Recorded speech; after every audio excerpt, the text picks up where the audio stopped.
Hello, hi everyone. I'm here with student Dr. Ramon Johnson, for D3. He's a third-year dental student in at UCLA. He's from Tucson, and I got to meet him through Dr. Bush Dix, who's a general dentist here in Tucson, Arizona. And he was gracious enough to want to spend some time with us to answer some questions that I've kind of collected from some prospective dental students. Future dentists, I say. Yeah. So we have some great questions. I just wanted to post it here in the group so we have it as a resource for anyone who comes back onto the group to kind of look back at this and get some valuable information I know you're going to share with us. So we'll just kind of jump right in. Okay. So I think we'll start. Yes, you're from Tucson, UCLA. Where did you do your undergrad, and when did dentistry come into play? I did my undergrad at UC Irvine. I graduated in 2014. Okay. Dentistry came into play around late high school. That was when I got interested in it. My god sister's mother, Miss Tanisha Johnson, she had, you know Miss Tanisha? Oh, everyone knows Miss Tanisha. That's why she shared my comment earlier.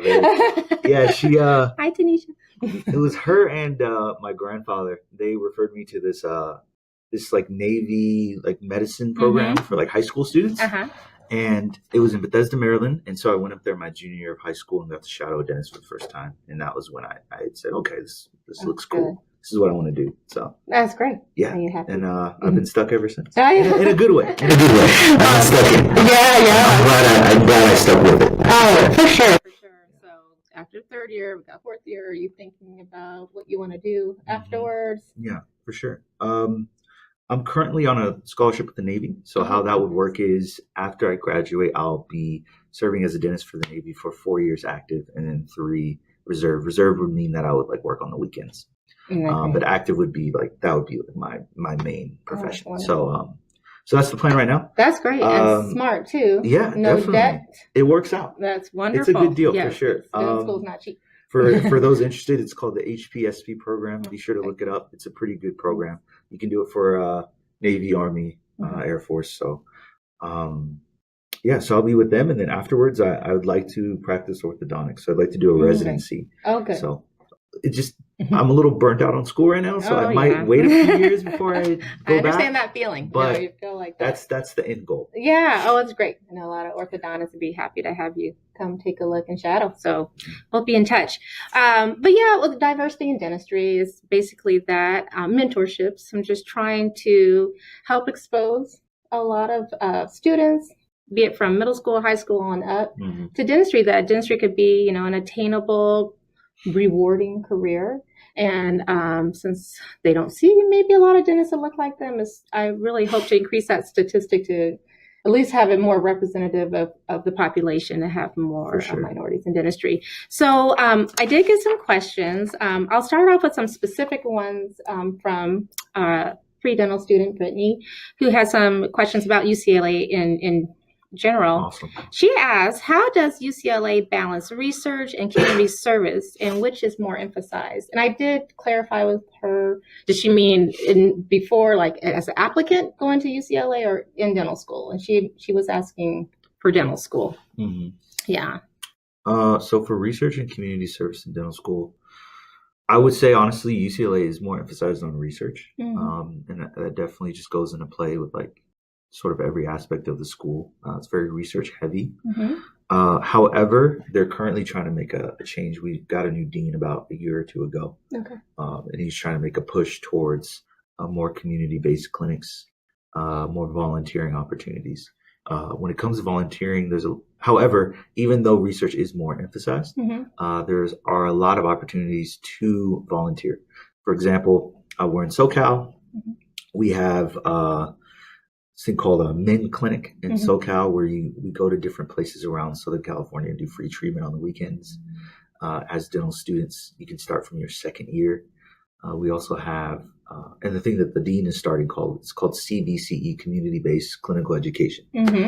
So that's sort of like a volunteer service integrated into the curriculum itself. So those are the two main routes of volunteering. There's also stuff such as like CDA Cares. CDA Cares is like a big foundation, and a lot of school, they get organized to go to those CDA Cares events. I think they're biannually. Oh, okay. So it's more of like a lot of UCLA is like a blank slate. So a lot of it is the opportunities are there, but you just have to go and find them. Oh, that's good. That makes sense. So we can have some opportunities. Correct. And speaking of volunteering, did volunteering play a role in you being a attractive candidate to dental school and you were applying? And definitely. Did you do that a lot? Yeah. Which I always stress to everyone there is important. I definitely think it did because I didn't have the best grades. I didn't have the highest DAT score.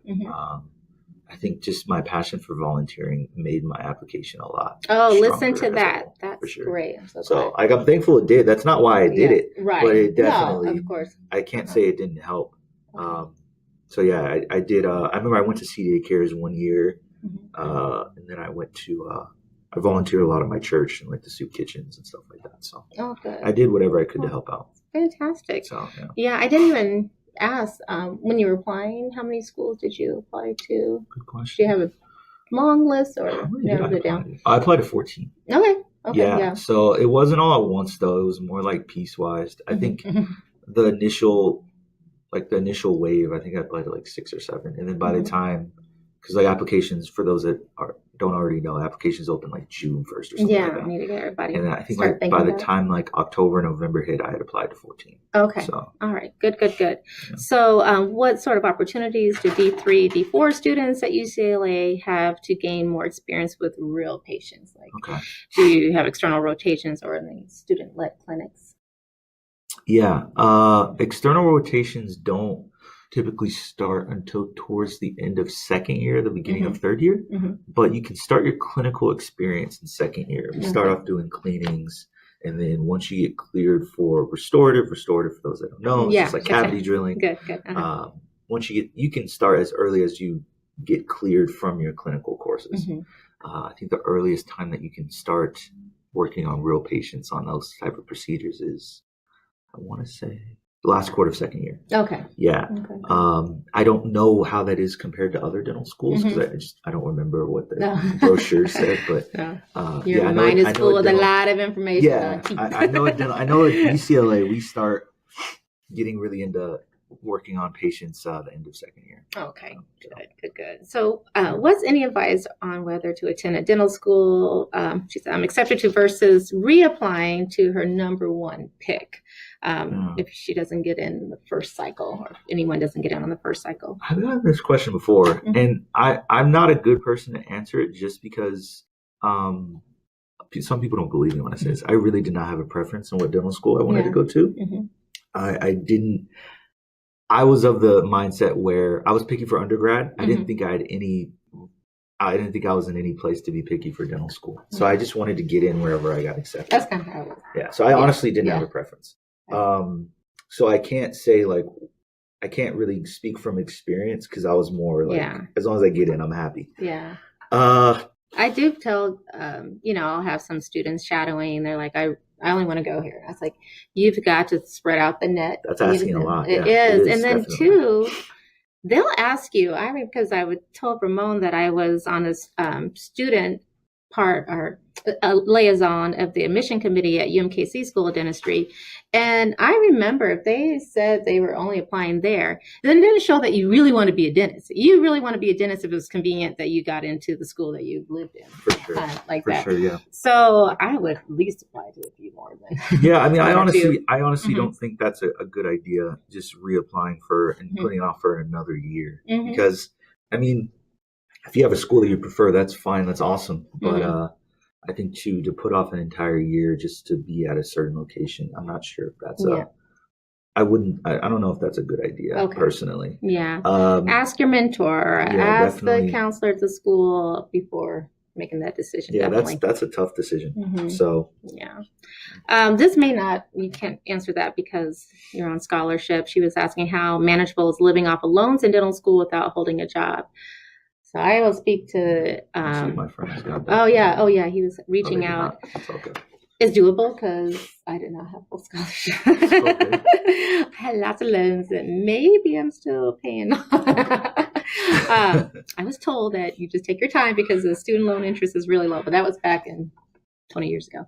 Yeah. But it was doable. And do not have a job if you can go to school without working. I want your dental education to be your number one priority is your job. It's really to study and focus is a lot of work and just can't be tired doing something else. There are people who've done it, but if it's possible that you don't need to, then don't. Yeah, I don't think it's particularly feasible to attend dental school while having a job, especially not your first 2 years. True. Yeah, Like, first for 2 years sure. very hard. All Especially the not didactic that you're getting. If you happen to be a person watching that's interested in UCLA, I would definitely say that's just not really feasible because our school is, I think we're a bit more didactic heavy from other schools from what I've heard. Yeah. And so you're taking like 10, 11, 12 classes at a time. I'm sure other schools do that too, but that's difficult. Yeah. It's like, I don't know if that's really worth the stress. No, it's not. Because you're in classes all day. Yeah. Maybe you have some lab work to do. I was just trying to see if there was any other questions coming in through Facebook. Okay, so we'll answer that. Why did you decide? This is me. I asked you why you want to go to dental school, and you were in high school when you decided. Yeah, it was like late high school. Yeah. Okay, great. And then, what did you do to prepare to get into dental school? Did you study hard? Did you take a DAT course? Yeah. Did you make sure you had all your APs and advanced science and math courses? Yeah. Okay. So, I mean, there's three main parts to that. Obviously, we have academics, and then we have testing. So academics, then DATs, and then application in general. So I'll start off with like academics. So academics, after I graduated in 2014 with a degree in English. Long story short, I had to take like a couple. I had to take a couple more like science classes. So just to make sure I had my prerequisites done. So after I graduated, I did that. So I just made sure I did the best I could in the classes that I had. And then regarding testing, I took a class like during my senior year. It was like a Kaplan course, but I was like kind of too busy with my other classes. I wasn't really like invested in it. So I started studying again during my gap years between dental school and between undergrad and dental school. I did DAT Destroyer and DAT Boot Camp for those that are interested. That's good. Write that down. I've also heard really good things about Chad's videos. Chad's videos cost money though, so if you're cheap like me, Khan Academy is great. Khan Academy has Khan the Academy DAT? is wonderful. Yeah, oh my gosh. It's not like specifically DAT, but they have like all the subjects. Yeah, it's great. Khan Academy was wonderful. Oh, okay. Oh, that's good to know. Because we did not have all those resources. There's definitely a lot. I did the Kaplan. I remembered. Well, at the time, I was thinking medical school, so I was preparing for the MCAT, and then that's a whole nother story. Yeah, I'm so glad I did dentistry. Saw my dad's footsteps. So that helped me actually prepare though for the DAT because you're preparing the same courses, the chemistry and the physics and biology. For sure. Okay. And I think that's kind of your ticket, right? You have to have a certain DAT score for certain schools. That's true. I mean, it does weigh. I don't think is the number one thing, but if you need to come up in some areas, definitely having a strong DAT score will help. For sure. No, I agree. I think, what was the last part I was going to talk about? Application in general, like so volunteering. So I already spoke on volunteering. I did because a lot of people do ask like, what should I do to make my application better? I think the best thing that you can do is do what you're passionate about, and that will show through. Do what you love. If you love like pottery, take pottery courses. Do extracurriculars that interest you. Play sports that interest you. That's great. I would say the only thing that I would say you have to do, like the only like unwritten rule with dental school applications is shadowing. You got to shadow dentists. You got to shadow different types of dentists. And then by doing that, they see that you have an interest. It's true. So I shadowed a pediatric dentist a couple times. I shadowed general, obviously Dr. Dixit the most. I shadowed orthodontics a lot. I shadowed Navy dentists. So that's probably the only, that's the one thing I tell people. I'm like, the only thing you kind of have to do is shadow. Everything else, you just show your passion and they'll appreciate it. So glad you picked up. And then too, I don't know that maybe one of the doctors you shadowed, did they write a recommendation for you? Yeah, in the dental absolutely. School? Because you're building those relationships with your mentor. Yeah, Dr. Diggs wrote one for me. Dr. Castman on Oracle wrote one for me. Oh, Dr. Castman. He's a good dude. Definitely. I mean, those connections are vital. Yeah. Definitely vital. even post dental school. You just never know. You Agreed. just never know. So yes. Try to get signed up with the mentor.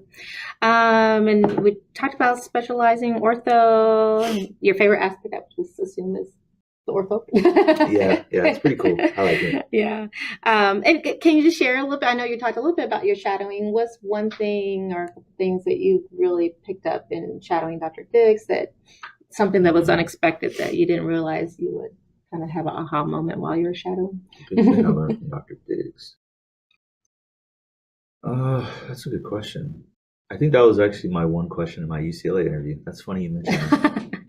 Yeah, they only asked me one question for the interview. It was weird. I would say the best thing that I learned from Dr. Diggs was patient management. And that was something that he talked to me about a lot, was just the fact that like dentistry has not as much to do with your technical skill, but more about how you handle your patients, how you show them that you care, how you communicate with them, making sure how much you know to correct, know how much you care, making sure that you taking them out of pain is important as well, and then just making sure that they feel comfortable. That was a big thing I learned from him. Absolutely, because I mean, obviously he's a wonderful dentist. I've seen him work on a technical level. He's great, but not everyone can judge that. You know, like a patient can't see that like a margins. Oh, right. I mean, we can see that. But the average, person that's not, trained in that can't see it. So a lot of times it's going to be based on communication. That relationship. That's definitely something I took from him, because he's very good at that. That's great that you knew how important that was, because you'll take it with you in your practice in the future. Yeah. Oh, this is great. I guess this has been fantastic. Do you have any parting words for our pre-dental students from middle school, high school on up? Love your science, do well in school, study hard. Besides all that, listen to your mom. Honestly, I say the advice I give pre-dental students the most often is stay away from a student doctor network. What's student doctor network? For pre-dental students, I would say stay away from student doctor network, because it's sort of like a chat forum area for like pre-dental students, and they come together and talk about stuff, like different aspects, like testing, this, that, like how to get ready for dental school, what testing materials, all that stuff. Yeah. It's it's anyone that watching this would know what I'm talking about as well. Like it's a lot of it is very negative and kind of discouraging. And so that sort of goes into my second point, is just stay positive and just stay focused and don't get discouraged. Don't ever get to the point where you think like you're not good enough. Because Student Doctor Network will do that. You have people on there that'll say like, oh, I studied 18 hours a day, got a 29. That's what it's full of. It's full of people like that, where it's like, stay away if you got less than a 25, don't even apply to dental school. Horrible. Yeah, like there are helpful like resources on that website, but don't go on there looking for patterns to follow. If you're going to go on there, just look for information, like objective information, if that makes sense. I'm so glad you told me about that. I will tell everyone. I hate that. Because that messed me up. I'm sure it can. When I saw people like, I was like, oh man. That's horrible. And for all I know, they could have just been typing that just to type. They do. They just type people out. You never know. No, don't apply there. Oh, yeah. Oh, that is great information. So thank you. I'm so excited for you to finish up dental school. As am I. You're always welcome back. I say you can always shadow in Pedo World. It's rodeo dentistry over here. Yeah, it definitely is. It's good though. It's good. Yeah, well, thank you again. I appreciate it, and we'll get this posted so you guys can look back. And if you have any questions, you can always put them in the comments below, and maybe I can reach out to student Dr. Johnson. Okay, thank you guys. Thank you so much. Have a good one. You're very welcome.